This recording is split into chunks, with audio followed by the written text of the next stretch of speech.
Welcome to Telugu focus TV. నేను మీ శ్రీనివాస్ రెడ్డి. చేయి దాటక ముందే చంద్రబాబు నాయుడు గారు మేల్కోవాలా, లేకుంటే భారీ మూల్యం చెల్లించక తప్పదా? ఇంతటికి చంద్రబాబు నాయుడు గారు చేయి జారిపోకుండా ముందుగానే ఏ విషయంలో మేల్కోవాలి, ఒకవేళ మేల్కోకపోతే ఇక చేయి దాటిపోయేటువంటి అవకాశం ఉన్నటువంటి పరిస్థితులు ఏంటనేది కూడా ఈ వీడియోలో మనం తెలుసుకుందాం. మీరు కనుక చంద్రబాబు నాయుడు గారు అభిమానులు అయితే ఆయనకి సంబంధించి మరిన్ని వీడియోలు మీ ముందుకు తీసుకొస్తుంది మన తెలుగు ఫోకస్ టీవీ ఛానల్. కాబట్టి సబ్స్క్రైబ్ చేసుకొని పక్కనే ఉన్న బెల్ బటన్ నొక్కి చంద్రబాబు నాయుడు గారి పైన మీకు ఎంత అభిమానం ఉందో కూడా సబ్స్క్రైబ్ చేసుకొని కామెంట్ రూపంలో తెలియజేయడం మాత్రం మర్చిపోకండి. ఇక ఆంధ్రప్రదేశ్లో కూటమి ప్రభుత్వం అధికారంలోకి వచ్చింది. వచ్చిన నెలలతో అంటే వచ్చే నెలలతో పాటు కూడా మనం చూసినట్లయితే చంద్రబాబు ముఖ్యమంత్రి బాధ్యతలు చేపట్టి ఏడాది కావస్తుంది. ఎన్నికలకు ముందు ఇచ్చినటువంటి హామీలు ఒక్కొక్కటిగా అమలు చేస్తున్నారు. ఓకే, మంచిది. అనేక హామీలు పెండింగ్లో ఉన్నప్పుడు కూడా నిధుల కొరత కారణంగానే అమలు చేయలేకపోతున్నారని కూడా చంద్రబాబు ప్రజలకు చెప్పడానికి ఏమాత్రం ఇక్కడ సంకోచించడం లేదు. ప్రజలు కూడా గత ప్రభుత్వంతో చేసినటువంటి అప్పుల నుంచి కూడా బయటపడాలంటే ఇచ్చినటువంటి హామీల కోసం మరికొంత కాలం వెయిట్ చేయాల్సినటువంటి ఉంటుందని కూడా కొంతమంది మానసికంగా సిద్ధమైనారు. కొంతమంది అయితే మాకు అవన్నీ సంబంధం లేదు, నువ్వు హామీ ఇచ్చావు నెరవేర్చాలనే దూరంలో మరికొంతమంది అయితే ఉన్నారని కూడా చెప్పుకోవచ్చు. మరి చంద్రబాబుకు ప్రజలు పదే పదే చెబుతూ వారికి హామీల విషయంలో పెద్దగా వ్యతిరేకత రాకుండా చూసుకోగలగాలి. ఇక్కడ భారీగా వస్తుండడంతో కొంత అయితే ఒక్క విషయంలో మాత్రం చంద్రబాబు చేయి దాటిపోయిందని కూడా చెప్పాలి. అది విద్యుత్ బిల్లులు. ఆంధ్రప్రదేశ్లో విద్యుత్ బిల్లులు భారీగా వస్తున్నాయి. గతంలో రూ. 200 వచ్చినటువంటి బిల్లు నేడు రూ. 800 చేరుకోవడం, సామాన్యుల నుంచి కూడా వ్యాపారుల వరకు కూడా విద్యుత్ బిల్లుల విషయంలో మాత్రం చాలా అసంతృప్తిగా ఉన్నారని చెప్పుకోవచ్చు.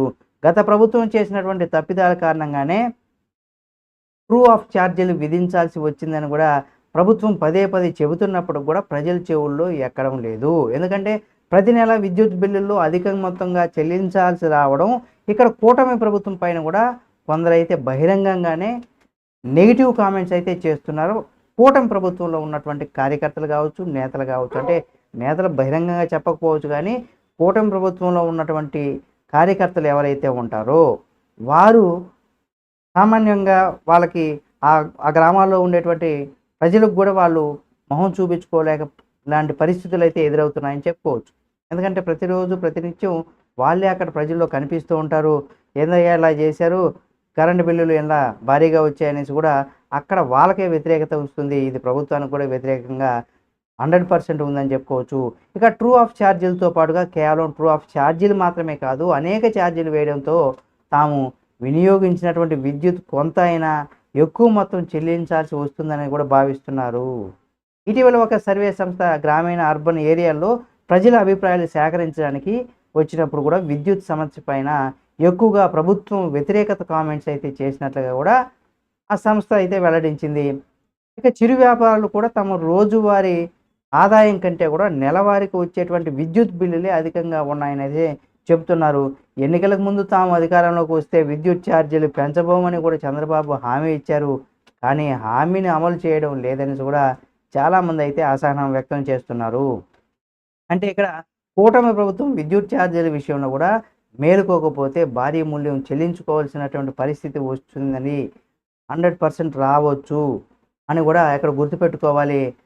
లేకపోతే 100% ఒక చిన్న తప్పిదాన్ని వల్ల కూడా రాజ్యాలు కూలిపోయేటువంటి పరిస్థితి ఏ విధంగా ఉంటుందో ఇటువంటి చిన్న కారణాల వల్ల కూడా ప్రభుత్వం కూలిపోయేటువంటి అవకాశం ఉంటుంది. కాబట్టి ఇకనైనా చంద్రబాబు నాయుడు గారు కావచ్చు, లేదా కూటమి ప్రభుత్వంలో ఉన్నటువంటి నాయకులందరూ కూడా ఈ విద్యుత్ ఛార్జీల విషయంలో కూడా బిల్లుల విషయంలో కూడా 100% పునరాలోచన చేసుకొని దాని మీద చర్యలు తీసుకోకపోతే భారీ మూల్యం చెల్లించుకోవాల్సినటువంటి పరిస్థితి వస్తుందని చెప్పవచ్చు. చూద్దాం ఏం చేయబోతారు ఏమని కూడా. ఈ వీడియో మీకు నచ్చితే లైక్ చేయండి. మరిన్ని వీడియోల కోసం మన Telugu focus TV channel subscribe చేసుకుని పక్కనే ఉన్న బెల్ బటన్ నొక్కడం మాత్రం మర్చిపోకండి.